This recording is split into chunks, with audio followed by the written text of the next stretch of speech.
Hello.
Good afternoon, everybody. I'd like to welcome everyone here in the room and online to our Eccles Alumni Forum. My name is Caitlin Lemon, and I work here at the David Eccles School of Business. Part of my position here is to support the David Eccles Alumni Network Board's Forum Committee in planning and hosting these events. These Eccles Alumni Forums offer a chance to connect with fellow alumni, explore emerging industry trends, address community needs, and discover ways to advance our careers and contributions. We are so excited to explore the shifting dynamics of Utah's real estate market with Jeanette Bennett, Managing Director and Intermountain President of Colliers, Darlene Carter, CEO of Coal West, and Marc Stanworth, CEO of Dakota Pacific. Before we turn the time over to them, I do want to take a moment to thank our sponsor, BMO Wealth Management, and welcome Robert Parker to the stage to say a few words. Thank you. So according to experts, as a person ages, one of the most beneficial exercises is the squat. I engaged in this beneficial exercise 2 days ago, and I'm currently not seeing the benefits, but so I apologize if I'm moving a little slow. I'm Rob Parker. Mike Poulter had to leave town on a business trip, and he asked that I say a few words as the sponsor of today's event. BMO Wealth Management, private bank, is happy to sponsor the Eccles Alumni Forum for the second time in as many years. As a graduate of the David Eccles School of Business myself, class of '97, thank you. That was hard. I personally enjoy our association with the University of Utah and the David Eccles School of Business. Let me tell you a little bit about BMO Private Bank. Its official name, or it started out as the Bank of Montreal. The bank was founded in 1817 and is one of the oldest banks in North America. With a little more than $1 trillion in US dollars in assets, BMO is the 8th largest bank in North America. We are considered a money center bank, a member of the primary dealerships of the US Federal Reserve System. BMO came into Utah in 2023 by purchasing Bank of the West in 5 locations here in the state. We are now in 32 states nationwide.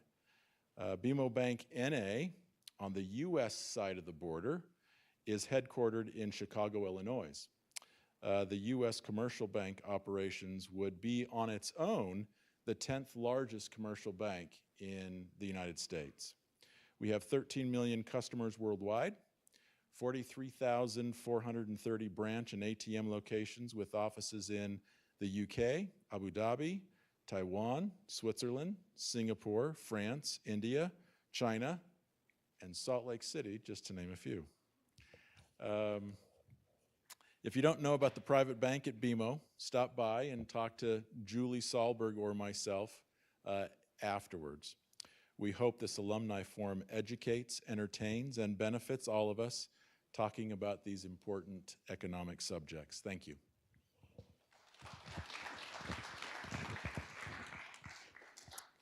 Thank you, Robert. All right, before we kick off this panel, I do want to take a moment to introduce our lovely moderator, Dave Bauman. He is the executive director here at the Ivory-Boyer Real Estate Center. Dave is a senior director at CBRE and serves as the executive director of the Ivory-Boyer Real Estate Center. He's been a longtime associate instructor in the Master of Real Estate Development program here at the David Eccles School of Business. He received his master's in business administration from the University of Utah in 2011 and is a Utah native. At CBRE, David guides corporations in their real estate decisions across their national and global portfolios of all property types, office, industrial, retail, and land. He oversees global client relations, develops real estate strategies, and directs a team of transaction management professionals representing clients with real estate spanning more than 100 countries around the globe. David began his career in corporate real estate in 2006 and has since managed many global accounts in private, public, and not-for-profit sectors. His experience includes market research in global cities, tenant representation, land development, and entitlements. In addition to serving as the Ivory-Boyer Real Estate Center's executive director, David also sits on the global advisory board of the World Trade Center of Utah. Let's give Dave a hand. Thank you, Catherine. Thank you, Caitlin. That's probably the first introduction I've ever had where I was referred to as lovely. So thank you. And speaking of lovely, we see Brandon Fugal's photo up on the screen, but you see that Brandon's not here in front of you today. Brandon woke up terribly sick, and so we really miss not having him. But we have a much lovelier face, speaking of lovely, in Miss Jeanette Bennett. So glad to have you as a pinch hitter. Only you could fill in for Brandon on literally 2 hours of notice. So, well, no one's more sad that he's not here than I am. But I'm excited to be here to meet all of you. Thank you. We're looking forward to get to know you better. Welcome to the Fall Forum, Building Utah Key Drivers in Commercial Real Estate. It's really good to be here with you as alumni, as well as Ivory-Boyer Real Estate Center. We have several of our board members from that center. It's a delight to have you as well. I'll do a quick introduction for our panelists today so you get to know them, and then we'll just dive right in and speak for the next 35 minutes or so, and we'll be sure to open it up for questions and answers at the end. Jeanette is the managing director and Intermountain president of Colliers, serves on the board of Zions Bank, is co-chair of the board of trustees of Utah Valley University, where she was at this morning, dressed in green, I might add, and now not. Member of the board, but she does have the red shoes on today. Member of the board of trustees of Thanksgiving Point and owner of Bennett Communication, which is the second largest publisher in Utah. We then have Darlene Carter, the CEO of Coal West, bringing over 20 years of leadership and expertise across multiple sectors of real estate development. Darlene leads the company's execution and strategy, overseeing 5 business lines and more than $3 billion in residential, retail, and mixed-use development, home building, land development, commercial construction, and architecture and design. Carter is known for strategic leadership, problem-solving mindset, and ability to bring the right people together to tackle complex real estate challenges. In 2017, Darlene partnered with Colin Wright, founder of Coal West, and together they transformed the company from a modest portfolio into a dominant force in Utah real estate development with over 250 active or completed projects. She's very involved in the community, serving on the boards of ULI, Utah, Envision Utah, and the University of Utah's Ivory-Boyer Real Estate Board. She's also an adjunct professor in the Masters of Real Estate Development program and an alum of the University of Utah and the Masters of Real Estate Development program. Please join me in welcoming Darlene as well.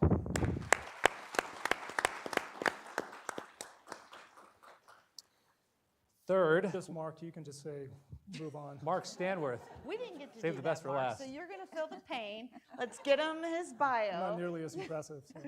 Well, it is a little bit shorter, Marc, but I'll speak slowly. PBT, Marc. Yeah. It's okay. Marc, you're responsible for overseeing all investment activities and managing the day-to-day operations of Dakota Pacific Real Estate Partners.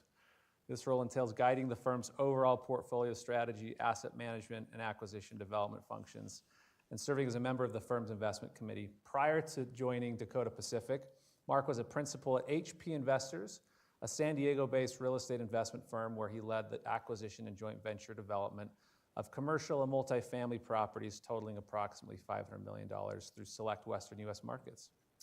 Before his time at HP Investors, Marc held senior leadership roles with Texas and California-based private investment and development firms, Hillwood and Capstone Advisors. Your 20-year career spans real estate investment, development, and management responsibilities, totaling $2 billion in asset value. I don't know if I can give this last part, but I will anyway. Marc graduated from Brigham Young University. He's got his blue socks to prove it. I mean, Sweet 16, Right. they're doing well. But also is very active here at the University of Utah, which we're appreciative. Earned a Master's of Business Administration from the Wharton School. So how about a round of applause for Marc as well?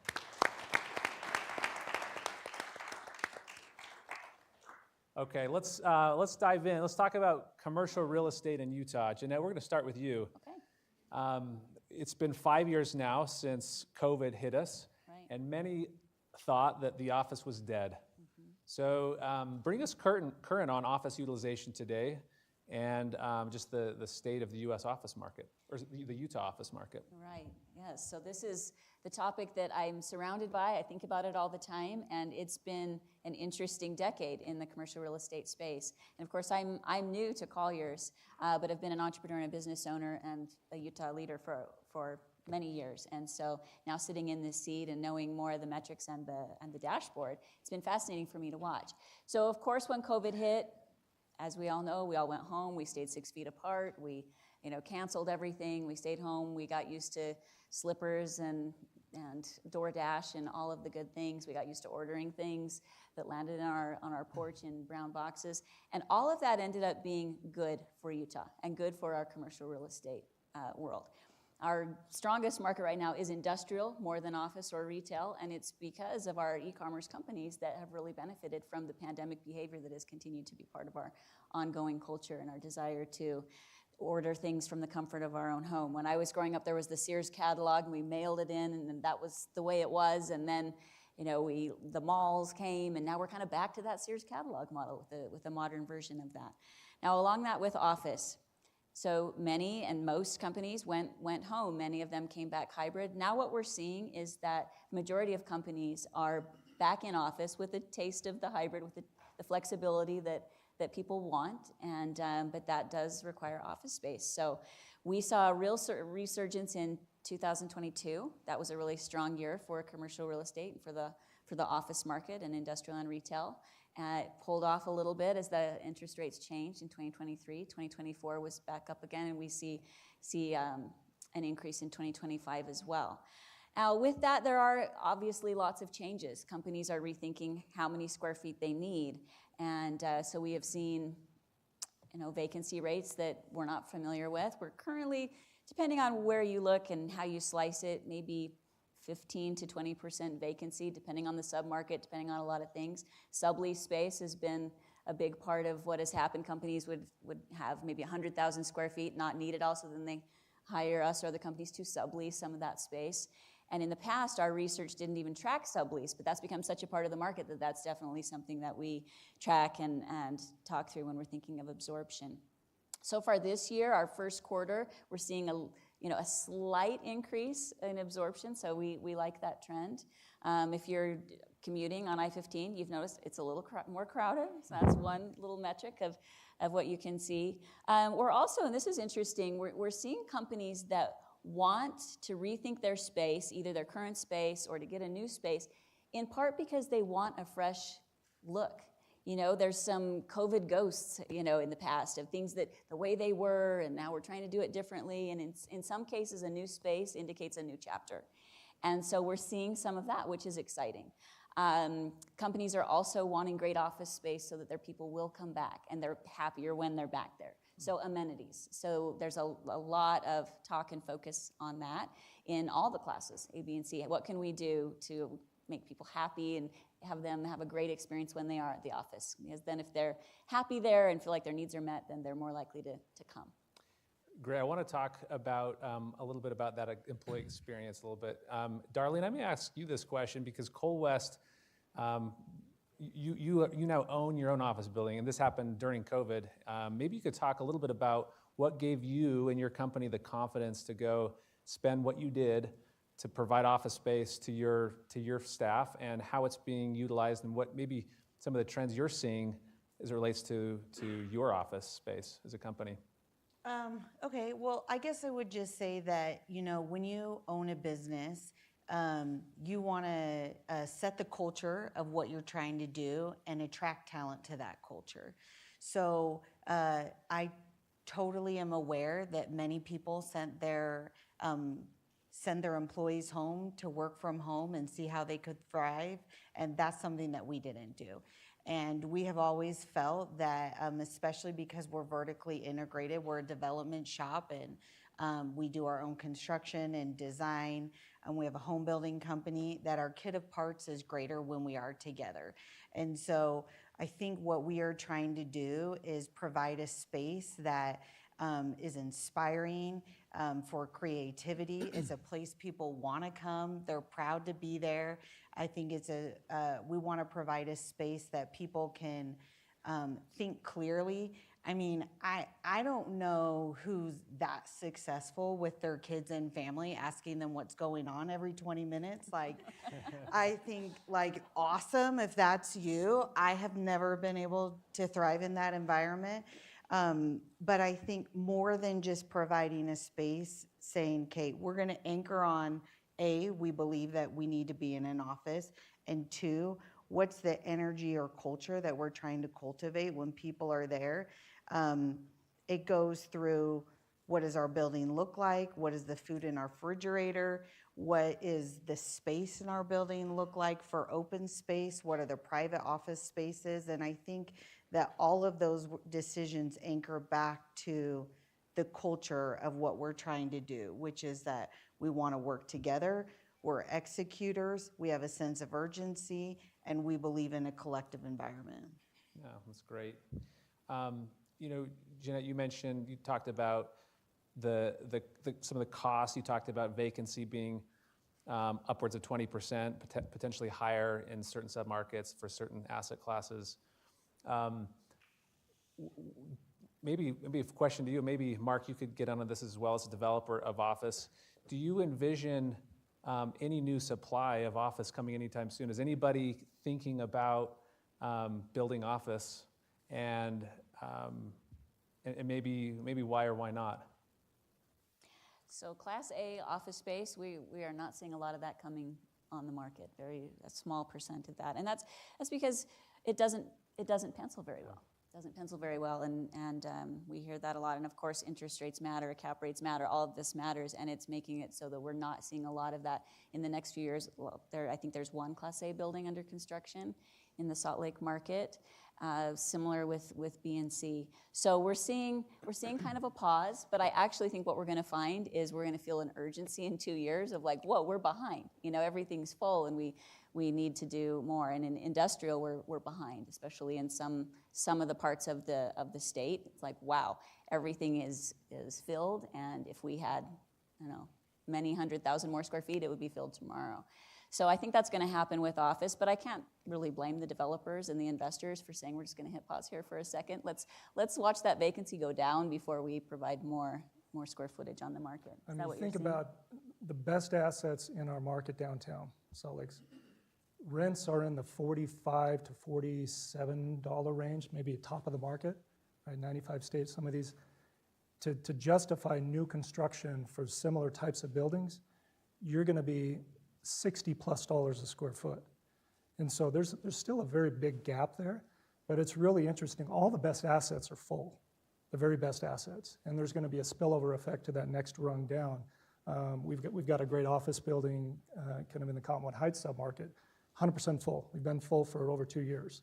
And every time we have a tenant space come up, we've got immediate activity on it. What's been interesting too is we actually haven't had to spend as much from a tenant improvement perspective because of that demand, the competition for the space. Fortunately, it's a nicer, newer building, and it doesn't have to go backwards before we can go forwards.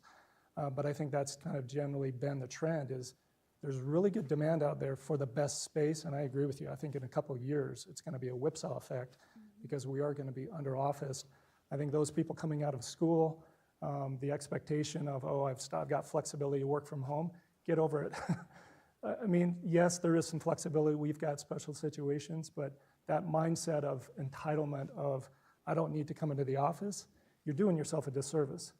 You've got to be around the mind trust to grow in your career and all of those things. So I think that the general market here is better than a lot of the other markets around the country. Got back quick. We were the same way with you, Darlene. We were back in the office pretty much August of 2020 and pretty much have been ever since. And that's not always the popular. There were some people that we couldn't hire that wanted a remote work option. There's some people that we did hire, and they ended up moving on to another place that had a remote work option. But I feel really still confident in the direction that we took it to build that culture, because that is the most critical thing. It's a human element that's going to, help you to be successful. Great perspective, Marc. Thank you. Let's stick with you for a second. Let's pivot to industrial, since it's come up a little bit already. So we had this big run-up of industrial value, a lot of demand through multiple, the last decade, and then just seemed to be supercharged by COVID with just this really pent-up demand from the consumer, and then staying at home and buying things that we didn't need, and that just created a lot of need for warehouse, bulk distribution, logistics. It was manufacturing, all of the things that drive industrial real estate. But then we started to see a little bit of cooling potentially. What can you tell us about demand for industrial real estate today? I think generally speaking, our market is still pretty healthy. Yes, we did overbuild. We supercharged and gave a couple years worth of inventory in the course of about 18, 24 months in that 2022, 23 timeline, and then we hit, and then it's really kind of dropped off since then. As you mentioned, the majority of that delivery was in the warehouse and distribution arena. Vacancy for manufacturing is less than 1%. I mean, we have no manufacturing space. And typically that space isn't built on a spec basis anyway, for the most part. So we've got a little bit of vacancy. We're probably at 7%, depending on where the reports market-wide, maybe a little bit higher if you add in some of the sublease availability.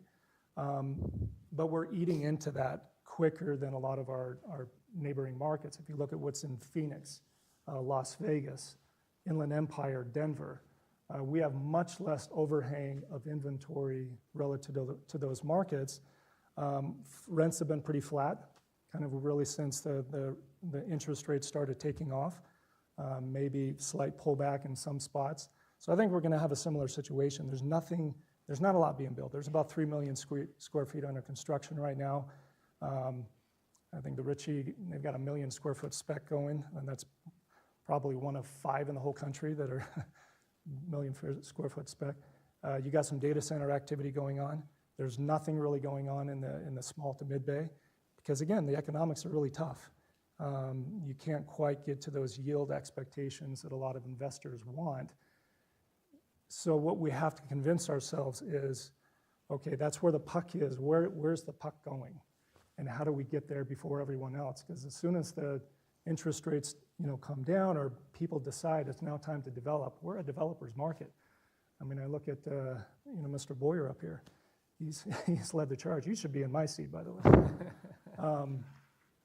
It's a developer's market, and we all want to develop when the going gets good. We're trying to get out ahead of it a little bit. We would love to be going with as much as we can over the next 6 to 12 months, anticipating that 24-month outlook. Marc, you mentioned that maybe the way you describe it, it's almost as if there's some real solid fundamentals still that are driving demand for industrial. Maybe, although it's cooled, it's probably at a healthier state than it was a few years ago. But there are some potential headwinds out there. The things that I think about are tariffs. We've just, the Trump administration has announced significant tariffs on our 2 most important trade partners potentially. I mean, arguably with Canada and Mexico, increase of tariffs in China. And so that seems like it could be a potential impact, could be a headwind, but in the near term, but maybe a tailwind in the long term. What are your thoughts on tariffs or any other challenges facing industrial? Yeah, and I think the biggest headline there is just the uncertainty factor. That's the biggest inhibitor to growth. When you have an investment committee sitting around the table saying, how are tariffs going to impact it? How is onshoring potentially going to impact it in a benefit? How is more production of fuel here domestically going to lower diesel charges and help with transportation costs? There's so many variables out there. I mean, if tariffs are in fact put into place on steel, it's going to have an impact on the cost of an industrial building. There's a good amount of steel to go into those. But I think, again, it comes back to real estate fundamentals. And if you have a 3-year business plan, it's tougher to get in and get out and time the market that closely. If you can be a little bit patient and say, I believe in the fundamentals of the market, I believe in the growth story of jobs, income, manufacturing, entrepreneurship, then you have to make a little bit of a bet. We're in the business of making bets, calculated decisions, So I can't speak specifically to any one of those as to what we think it's going to do, because there could be different offsetting variables. It's kind of like water. Water eventually finds a way to get to where it wants to go, and that's kind of like the capitalism is that way. Yeah. Natalie Gochner, who's one of our state's treasurers, I love her, an economist, she was talking about the tariffs the other day and sharing, like, for example, we get 30% of our softwoods from Canada here in our country. So that's going to affect building prices. You know, we get 70% of our gypsum from Mexico, which affects sheetrock prices and other things. So they're going to have an impact, but like you say, you have to just bet and move forward, and the rules of the game change. My kids, I have adult kids that want to buy houses now, and they're like, well, we're going to wait till the 2.5% interest rates. Well, that's, that was a moment in time, and I'm sorry you missed it, but we kind of just have to get used to today, and I think that's how it's going to be with tariffs and the new economic landscape as well. I will just say what I think is interesting about tariffs, because it seems like it's really been bubbling, is in the last 3 to 5 years, when construction costs went up 30 to 40%, nobody was freaking out, right? Because the market winds were at our back and we had rent appreciation. And so it really does come down to the market. A strong market can bear increased costs. We know we're not in that market right now, so it seems like a bigger factor. But like the increase in construction costs that we have experienced in the last 5 years was monumental, and I felt like as a developer or a contractor, people should have been losing their minds. And now it's like, well, we're talking about tariffs. It's like, what we really needed to be talking about is what's actually happening in the market today in the economy, and how can we get it to a healthier state to actually absorb some of these increases, which are going to naturally happen, because prices aren't going down on anything, whether it's land, construction costs, or capital, most likely. Well, hopefully that changes. Do any of you, just building off that point, any of you have a perspective on Utah's competitiveness with its peers, either regionally or nationally, especially since it's so competitive for labor, for materials, for tenants? Any thoughts just where our competitive position is going forward? I'm a big believer. I'm hugely bullish on our market, mid to long term, and we're struggling like everyone, currently. But some of the things, again, that we have going for us, a great employment base. We've got a base of highly educated people here who no longer are graduating and then moving away. When I graduated college, I didn't even think about staying in Utah because there was not the kind of opportunity that I was interested in. Now those opportunities exist. Very young workforce.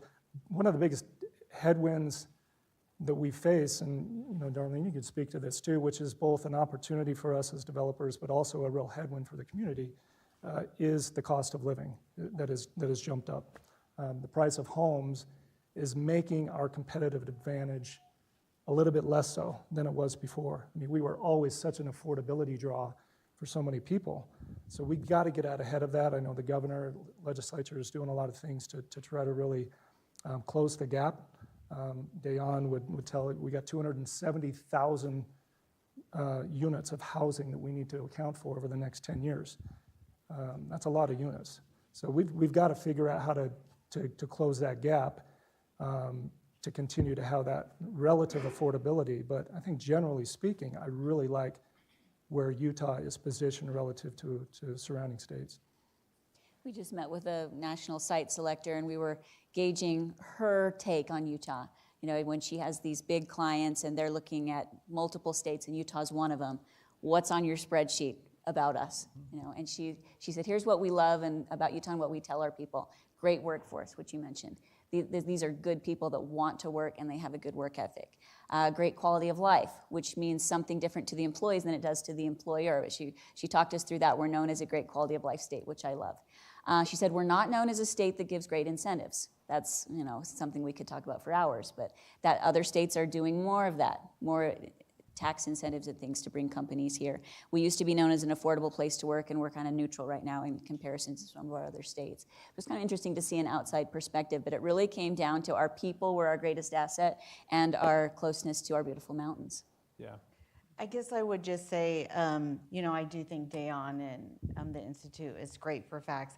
I don't think that we're aware how disconnected our affordability issue is. I mean, Utah's the 9th most expensive state. That is really up there, like for the median price for a single family home. And I'm sorry, but like we do not have, I love the educated workforce, but I do think we need to see more big companies and jobs coming into Utah to be able to sustain that to be able to sustain these home prices. And if I'm a big company, we talk about it all the time. Do I want to inject myself? Yes, there's an educated workforce. Yes, we have some great policies. Yes, we are pro-business. But if my people cannot afford to live here, I got a major problem. Let's talk about the supply side of this problem. So we have housing provided either through apartments, single-family, residential. Many would argue that maybe we've ramped up too quickly on the apartment side and we are overbuilt. But when you hear a stat that Marc mentions of how many households we are short of demand, and we consider how unaffordable it is for people to live here, how do we reconcile vacancy in apartments, if there is any? Maybe you could talk a little bit about that, with this need for housing. Yeah, I mean, Dayon's a pro, right? So he's saying we need 277,000 homes or households, and that's great, right? But I do think when it comes to actually, when we're talking about supply, there's really two different situations. If we were to ask people today who are coming into Utah, where do you want to live? How many of them are volunteering and saying, I want to live in downtown Salt Lake City, right? So when you talk about multifamily, we really have two totally separate issues we're talking about. You have downtown Salt Lake City and everything else. So downtown Salt Lake City absolutely has a supply problem. I do think it is overbuilt, and there's going to be pain for 1 to 2 years, mainly because all of these new household formations aren't being attracted to downtown living because there aren't actually as many jobs as there should be downtown. And office isn't where it should be in terms of actually having the vacancy. And there's not schools for families downtown. And these units are not actually geared towards families. So what we're saying are our best assets in Utah's, which is education and household formation and families, our downtown environment is not actually geared towards that. So that's what you have going on. Now, in terms of downtown, because of, I think it's probably greatest growth potential in the next 5 to 10 years because the reset downtown in terms of actually rent decrease was like anywhere from 10 to 20% on an asset. So do I think over the next 5 to 10 years it's going to rebound to 2022 and grow? Yes. So I still really love downtown for a lot of other things. We talk about all the time, we're underestimating the fact that the #1 attraction in the state, the Temple's been closed for 4 years. Everything they're doing with the entertainment district, sports, there's a ton going on there that I'm super excited about. But when we talk about people moving to Utah to bring their families, there is a major issue in getting multifamily approved in suburban areas. So suburban areas, I don't think have a supply problem. Yes, we're in a concessionary environment, but rents aren't significantly decreasing. They're more staying flat, I think, based on just global economics, which are people are feeling the pain of a recession in their lives and they're just pinched more for money. But the policymakers and the people who are elected officials in suburban areas who are saying no to a bigger variety of houses, like I just said, 9th most expensive for a single family median home. I think it's like $540,000. So what I believe is that we need more supply in a variety of asset classes in every place but downtown, whether it's apartments or any type of middle housing, attached units, something creative that we haven't even thought of yet. Whoever's gonna come up with that is probably gonna win if they can get their suburban municipality elected officials actually to approve the project that they're trying to move forward. Great, that's great insight. want to just ask the audience for a second. I want you to raise your hand if you would consider buying a house today but aren't buying it for any number of reasons. Anybody like in the market, you consider yourself in the market to buy a house? Okay. Reasons that you haven't done it yet. Interest rates, mainly. Construction costs, availability. If you found the house you'd like, or you can't find the house you'd like. There's probably other reasons, but I would say raise your hand if the reason why you're not buying is not have to do with the financial, how expensive it is. That's a good way to So put it. that's the issue, right? For everybody, it's about the financial aspect of it. What's Cole West,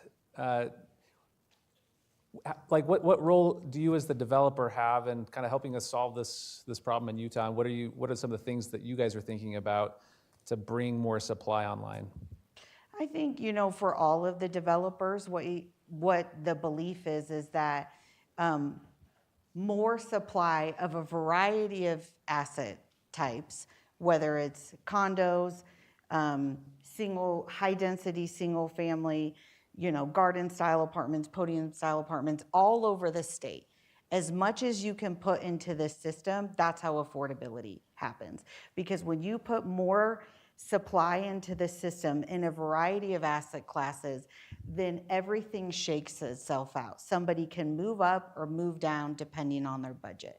What we have had, specifically outside of Salt Lake, is a really concentration of one type of asset class, which is a majority of a single family detached home on a larger lot.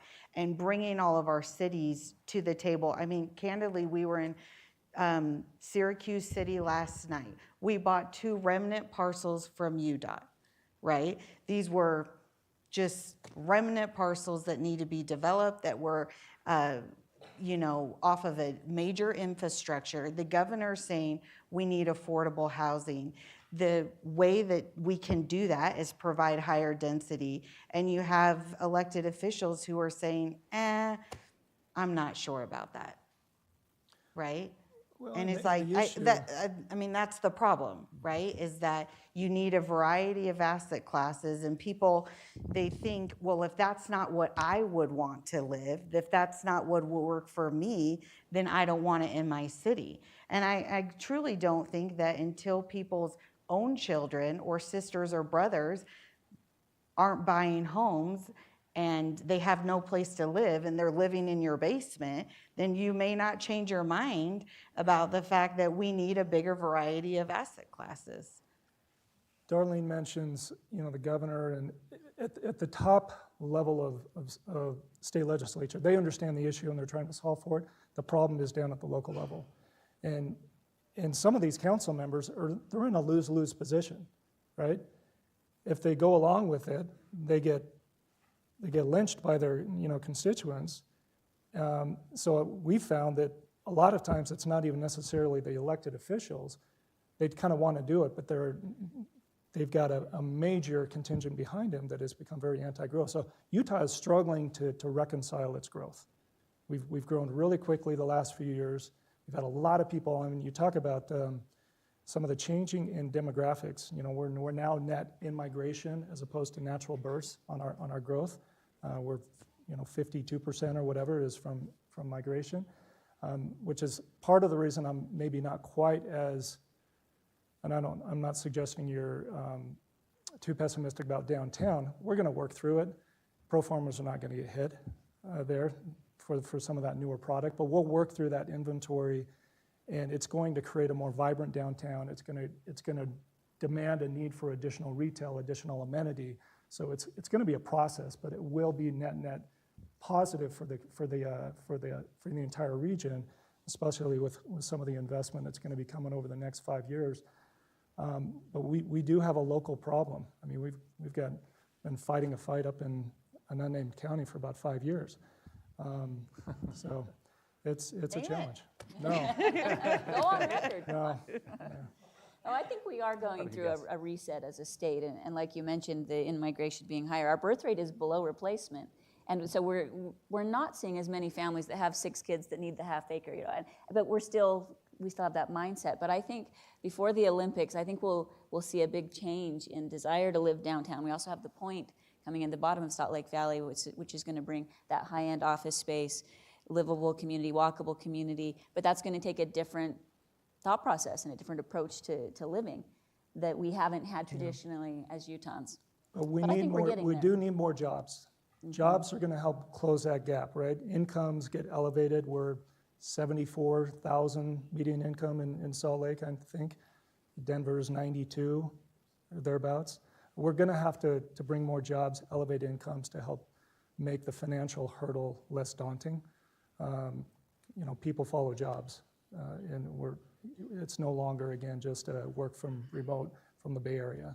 So Probably I will be curious when the migration numbers for 2024 come out, right? Because I do think we may have hit a tipping point in the last 12 months.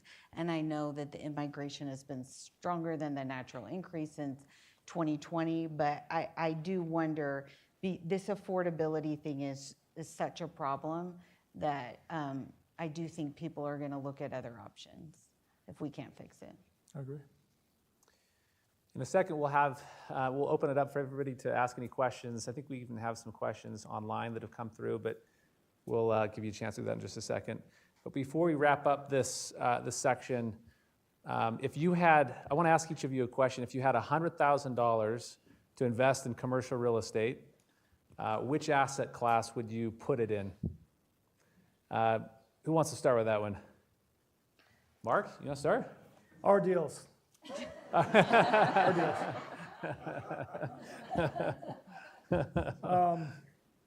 In all seriousness, I don't think there's blue water out there. I don't think it's an asset class play to me. It's very much a opportunistic play right now. Net, we're bullish and we're investing for a long duration. So I'm still trying to develop multifamily this year because I want to hold that for a long time, and I think costs are not going down. So I would put it into that. We're opportunistically finding a few things here and there. We got a value add kind of existing acquisition multifamily. Kind of go back to that question of, can you build it for more or less than you can buy it for? And so that's going on, but there's not a lot of great value add opportunities in our markets. It's really tightly held. So I'm still investing. I would still invest in well located. We're not going out on the fringes. Industrial, multifamily, and some of the mixed use that we're pursuing. Dakota Pacific, go check out their website. They'll probably Yes. show you Let us know. where to put your money. Darlene, how about you? I guess I would say, I don't want to give the wrong impression. I am also very positive about downtown, but I do think there's a lot of pain for the next 1 to 2 years. What I like about downtown is when you talk about investing, the best opportunity is what's come close to the bottom. I think because downtown has felt more pain, it's closer to the bottom than some other areas. So, Greg Barrett just sold Cottonwood Broadway downtown. That would have been something I think is a great investment because his price per door on that he sold, I think has a great opportunity to increase in the next 5 to 10 years.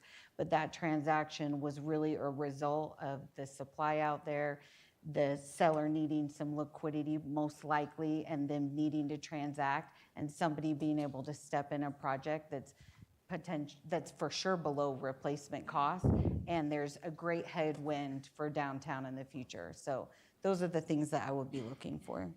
Thanks, Darlene. And our deals too. Cole West. Yeah. Or our deals. How about Jeanette? Yeah. I would say, two answers here. It's a great time to lock in a long-term lease.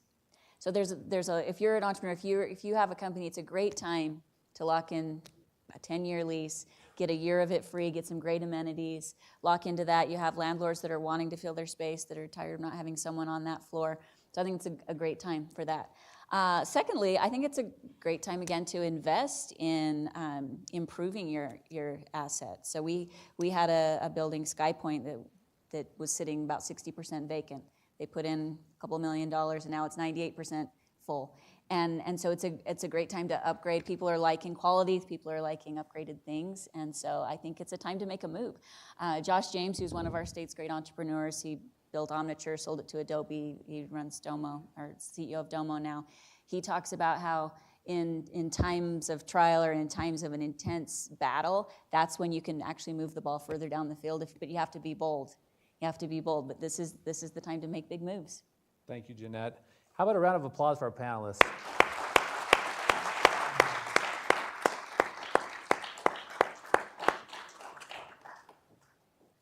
Caitlin, how do we handle these questions? Do we just open it up to see if anybody has a question here in the audience? Yeah, if you guys want to raise your hands, we have microphones on each side. Thank you. I have to preface, I'm a writing major, so what do I know? But it seems like there's a lot of investment in the Wasatch Front, but that everywhere else is kind of vacant and not growing in a way that the Wasatch Front is growing. Is there any investments that are headed towards these rural areas? Any trends that you see that will see a lot more expansion outside the Wasatch Front, or is all the future going to be in these couple valleys that we have?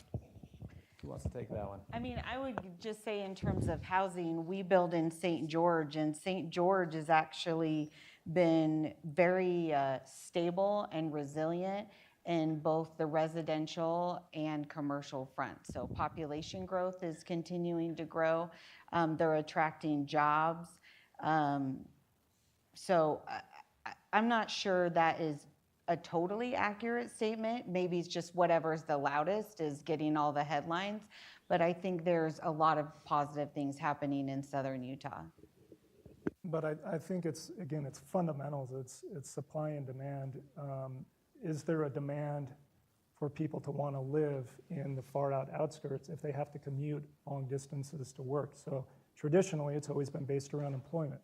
You're going to see more development where there's employment because there's income to support it. So what's been interesting over the last 10 years in the Wasatch Front is our valleys have really filled out, right? We've really pushed all the way out to the west side. It's becoming much more of an infill market. A lot of the activity over the next 10 years in the Salt Lake Valley is going to be redevelopment oriented because there's just not a lot of vacancy available. You're seeing a lot of the growth happening in Utah County, Saratoga Springs, and Eagle Mountain, and those kind of areas. For that reason, you can't find an affordable option a little bit closer in, but you're sacrificing some from a commute perspective or convenience factor. So it's still the fundamentals. And then jobs were anchored around there. Right. Like, when that tech center The boomed, data center. And, that is yeah. when, So it those follows rooftops jobs. were It's still together. just the fundamentals of real estate. I would reiterate that. We've got a lot of things happening in Cedar City and St. George. In Wasatch County, anything that's available is gobbled up. We wish we had more product up there. Comes down to city leaders again that are in some cases stopping development. Another bottleneck is power. Our state has a real problem, a real limiting factor of power right now. We had a PAC at this recent legislative session, and our main thing was getting more power in this state because that is a bottleneck. We have data centers and clients that would come here that can't because they can't have the power, and that's not something that everyone realizes is happening here. But it's great to have state leadership who gets that and is doing something about it rather than just talking about it. Right. We have to Project take action. Gigawatt. We're already a few years behind on solving are. that problem, so we've got to keep working on it. Question over here. Hello. I've got some grand idea that this income, or I guess openings for jobs and this the inventory being stuck up will be fixed when the great transition happens and the baby boomers finally move on and that transition actually happens. I've always played around with this idea and it's been one of my favorite topics to debate. Do you guys have any thoughts that, once the great transition actually happens, that this might fix a lot of the issues with the younger generations? I think they're called the silent generation. Darlene, that's all you. I'm not sure I share that sentiment that there's going to be some transition of wealth or transition from one generation to the next. I think what is changing is the way that how income is produced. I think families who's willing to work, dual incomes. I think culturally, people just shifting their expectations about what's it going to take to survive, which is 2 people in a home working. I don't know, man. I have never planned on a previous generation or something being the fix to a problem. I know millennials feel like they're gonna still change the world and make everything better, and I hope that's the case. But man, I think it comes down to each of us saying, like, what's it gonna take for me to solve the issues that I'm living in right now? I don't know. I'm not as philosophical, I'm sorry. Good answer. My 76-year-old father-in-law is still working. I know a lot of other people like that. It's just move on. Got to keep the mind active. Because he moves on, and then what for you? For me, I'm fine. I'm in a different line of work. Well, so he moves on, and then what happens? It opens up a job position. Opens up a job. It opens up some passes mobility. away. A house goes for sale. I know inventory is a hard thing right now. It's just a question. Yeah. I think it's been happening for centuries. We're always in a state of transition. I have a question right here in the front. Yeah, this is for all 3 of you guys. What deals are you going to get to go in 2025 that you're most excited about? I mentioned, we're in the process of buying an existing multifamily project that has a lot of work to do, but it's in a great location. We're going to probably try to get going on 2 multifamily developments latter part of the year. One of them down in Bluffdale, which is really kind of trying to cater really to the to that workforce housing demographic, so not uber luxury type living. And then we've got one other ground up that we'll try to get going in Cottonwood Heights as well. But again, very location specific. We can have these broad brush strokes about what the market's doing, but it's so sub-market specific. Certain sub-markets have no vacancy, right? And others have 25%. So we're just always looking for very strategic options and projects, not just saying we're going to go full bore, in general. So. I would say maybe not specific projects, but I have a lot of faith in home building right now in comparison to other assets. I still believe that home ownership is booming. I believe that the large publics and privates coming into Utah need land, so there's a lot of opportunities to be an infill home builder and make that work and provide land to some of the larger home builders. And then since we're at the U, I think we all know that there's a real lack of student housing, purpose-built student housing. So we're really trying to figure out if we can be part of that solution for the students at the U and bring some really awesome purpose-built student housing to Salt Lake City. And I'm super excited about that. I want to make a quick plug, Jeanette, before we have your answer to that question. The Ivory-Boyer Real Estate Center does a Utah Real Estate Challenge. Some of the competitors for this intercollegiate competition are sitting here in the audience today. April 17th is our final luncheon where the 3 top teams will deliver their final proposal. If you'd like to attend, please do. And I think of this right now because John Creer and Danny Wall, who run the real estate administration for the University of Utah, will be on a panel at that event along with Mayor Mendenhall. And I think this topic of student housing will come up and they'll address some of the things that they're doing on campus. So April 17th, there are tickets available still. Carlene Fugal in the back here, who just raised her hand, can help you understand sponsorship opportunities as well as just individual tickets. Jeanette. Awesome. Well, that was a great A brief commercial Maybe break. Yeah. I'll back after the break. So one of my roles at Colliers, I have 200 professionals that I oversee, and I'm always trying to get them to tell me, hey, what are you going to close this year, so that I can budget, so that I can plan, so that we know what we're going. And they always have a hard time. Things are slower to get to the finish line than they've been in years past, and they also are afraid it's going to jinx it if they tell me, hey, I'm going to close this $1 million deal, and then it doesn't. So that's always my question too. What are we going to close this year? We just closed a long-term lease for Zions Bank downtown. We're really bullish on downtown and excited to help more of our clients find space down there and maintain a presence in downtown. We really believe in strengthening the center of our city and not doing what other metropolitan areas have done, which is create that donut effect and have all the development on the outside in a crumbling center. We're committed and excited about downtown. We're also excited about the Point. So we have, that's, it's going to go vertical, first building in the next 18 months or so. It's going to be many years in the making, but we're excited about that. But in order for the Point to thrive, we really need everything that's already existing to really thrive. And so we're focused on office. With retail, we have a shortage of supply in some cases. In industrial, we're looking more statewide than we have in years past to bring new product online and to fill that product and bringing in out-of-state clients. So that's one of our focuses this year too, is looking beyond Utah, which is exciting. Thank you, Jeanette. Are we out of time? Okay, I think we'll just wrap it up there. One more round of applause for our panel.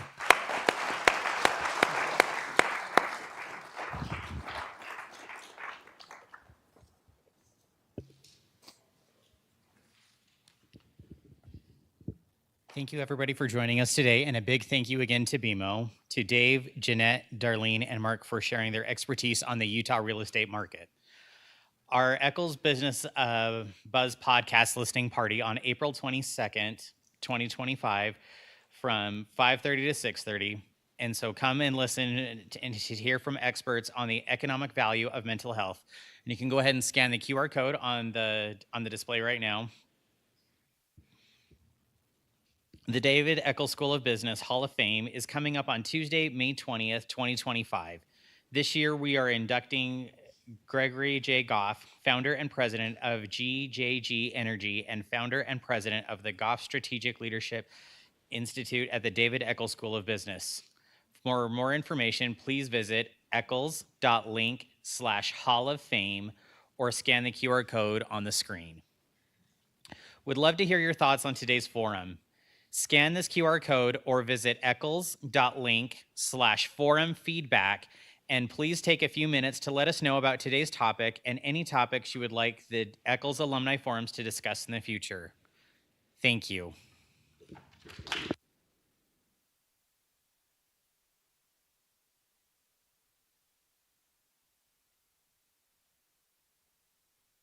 Just know there is lunch out in the lobby for you to grab on your way out. And if you'd like